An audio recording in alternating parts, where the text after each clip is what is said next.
Hello, my dear students, and welcome once again to Zenith Academy Online. Today, we are doing a very important poem, Urban, for ISC Class 11th and 12th from the textbook of Modern English Reflections. So, in this video, we'll be doing a detailed explanation. First, I'll give you the introduction of the poem. Then, for each stanza, I'll read the text of the stanza. We'll do the word meanings and then the literal meaning of each line. Okay, hills are always far away, then this particular line, then its meaning.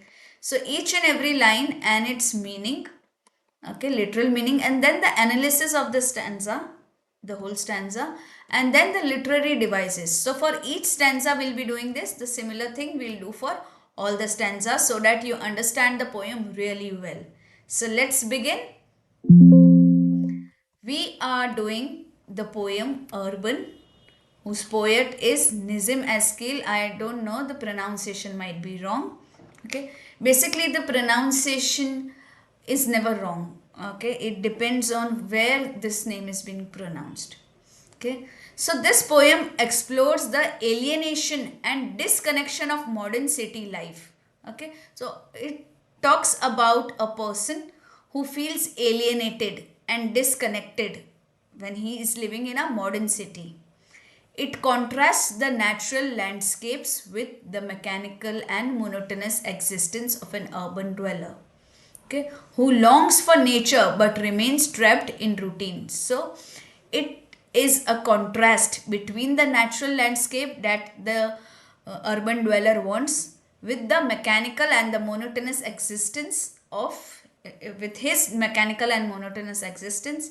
He is longing for nature, but he is trapped in the routine of a modern city life.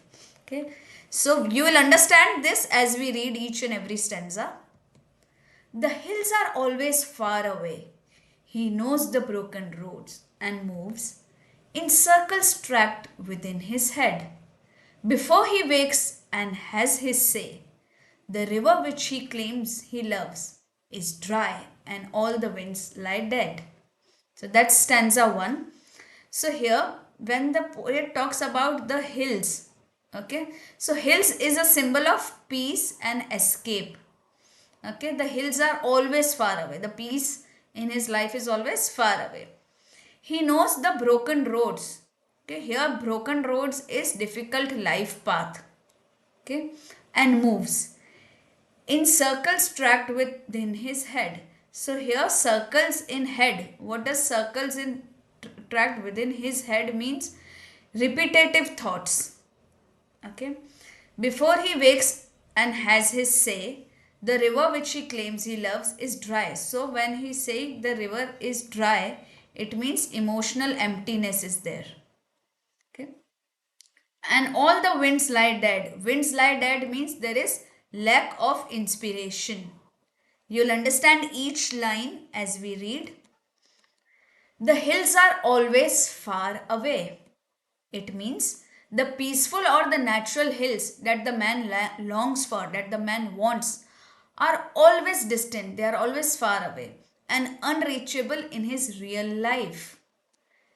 He knows the broken roads and moves in circles tracked within his head.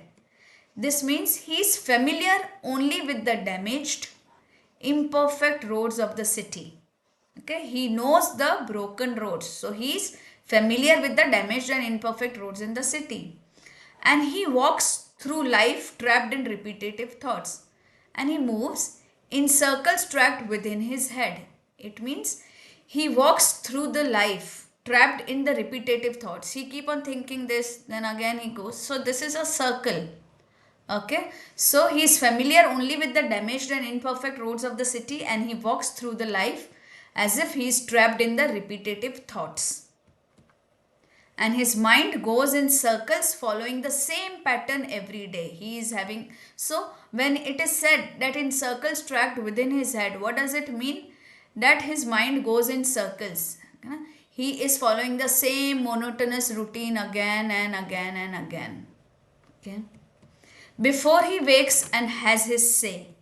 So even before he begins his day or expresses his own thoughts, his world is already unchanged and dull. The river which he claims he loves is dry and all the winds lie dead.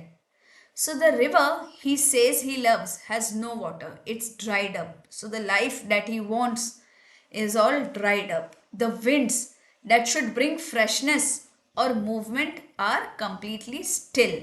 Okay? They are not moving. So there's no freshness or movement in his life. Everything natural around him seems lifeless and barren. So the first stanza, what is it showing? Okay, this reflects the inner barrenness. Okay, inside there is a barren land. Okay, so this stanza reflects inner barrenness. The man yearns for peace, which is where what is symbolizing peace here? Hills.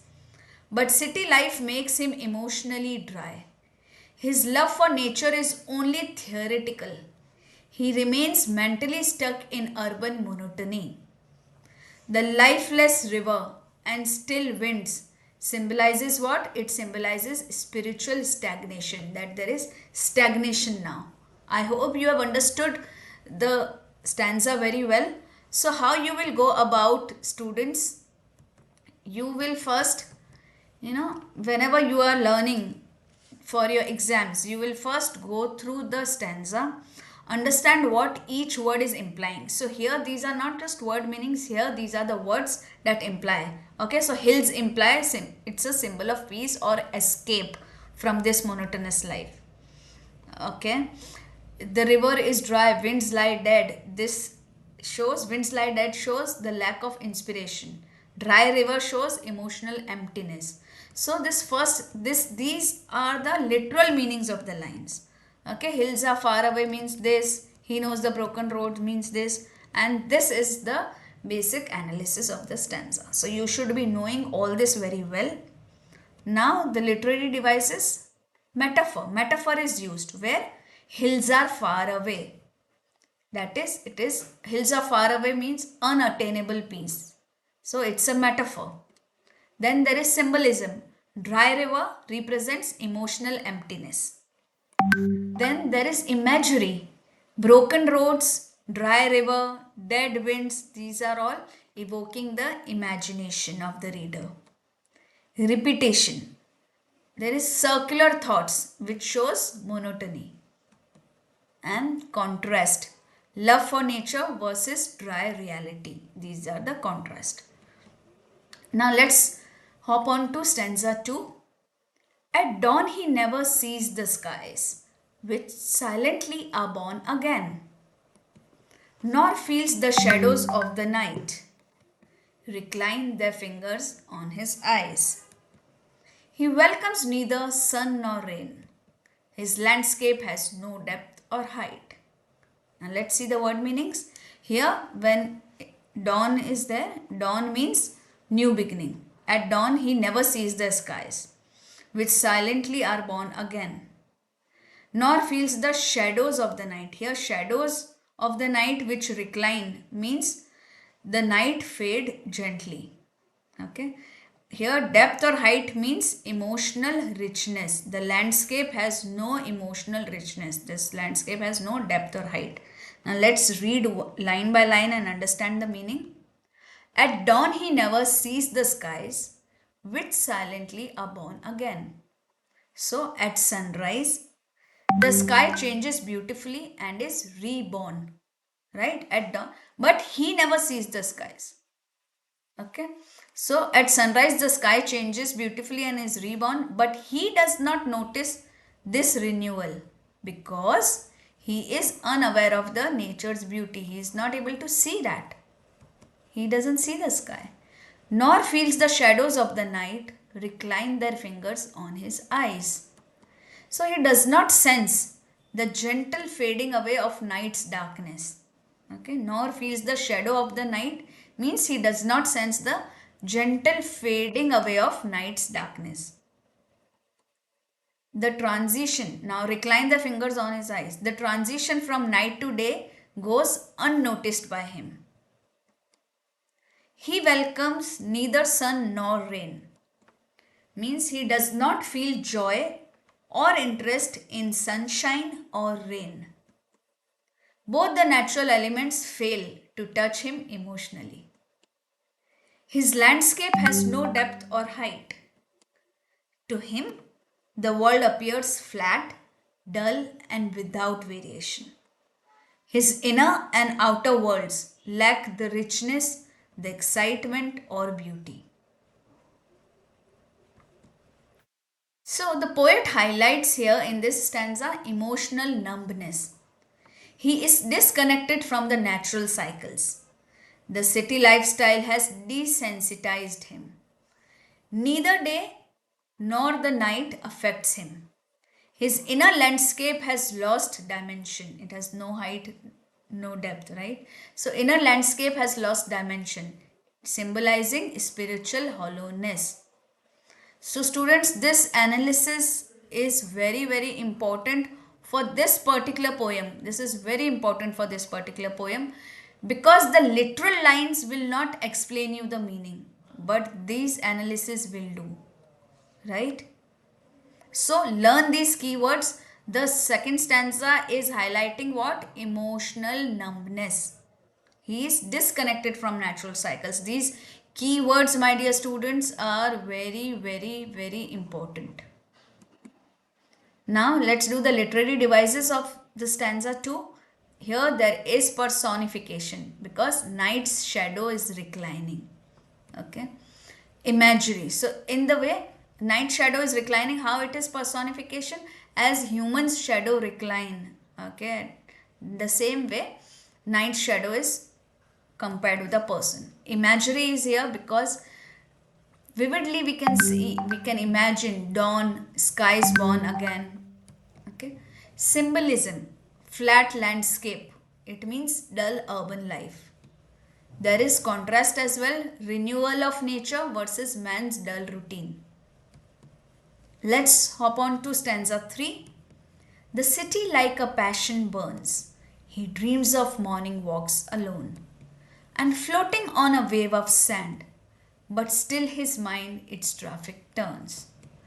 Away from beach and tree and stone to kindred clamor close at hand. Let's see the word meanings. Here, the city like a passion burns. What does passion burns mean? Intense or consuming energy of a city. Wave of sand. Okay, floating on a wave of sand. Is again, wave of sand is a peaceful escape here. Now, when we say kindred clamor, what does this mean? It means familiar. Okay, kindred is familiar or related, and clamor is a loud noise of a city, maybe. Okay, loud noise or chaos of the city. So kindred clamor means the familiar city noise, which is close at hand, means which is just close to him, which he feels every day. Okay, now let's, so if you see this picture you will imagine this better. Okay, so the city like a passion burns. The city is full of intense activity and energy. Okay, almost like a burning passion that consumes people. So, city like a passion burns means the city is full of intense activity and energy, like a burning passion that consumes people. He dreams of morning walks alone. In his imagination, he wishes for peaceful solitary morning walks. Means he is wishing for a peaceful solitary morning walk away from the bustle and hustle of the city. And floating on a wave of sand. He dreams of drifting freely on sand, symbolizing a calm beach or desert. A place far from city's chaos. But still his mind its traffic turns. Means, however, his thoughts always return to the city. But still his mind its traffic turns. So, however, his thoughts always return to the city and to the constant traffic of people, vehicles, and noise. Away from beach and tree and stone to kindred clamor close at hand. So his mind moves away from the natural images like beach, trees, and stones and instead is drawn back to the familiar noise of the city. The clamor, that is the chaos or the city noise, he feels connected to because it is what now he is used to. So here the stanza shows internal conflict. What is the internal conflict? Longing for nature but being psychologically trapped in urban chaos. Okay, so these are very important keywords for this particular stanza. This shows internal conflict. He's longing for nature but being psychologically trapped in urban chaos. The city's passion represents addiction to routine. Even when he imagines escape, his mind returns to noise, showing how modern life enslaves him mentally. Now let's talk about the literary devices. There is a simile, city like a passion burns. Imagery is there, beach, tree, stone. Symbolism, sand is symbolizing calm life. Contrast is there between natural escape and city noise. So I hope you have understood the poem really well. Please make notes from the video, okay? And keep the learning always on. If you have not yet subscribed, do it right away and do not forget to tap on the bell icon. Also, if you liked learning ISC poems from here, please do share it with your friends as well. Bye bye, my dear students.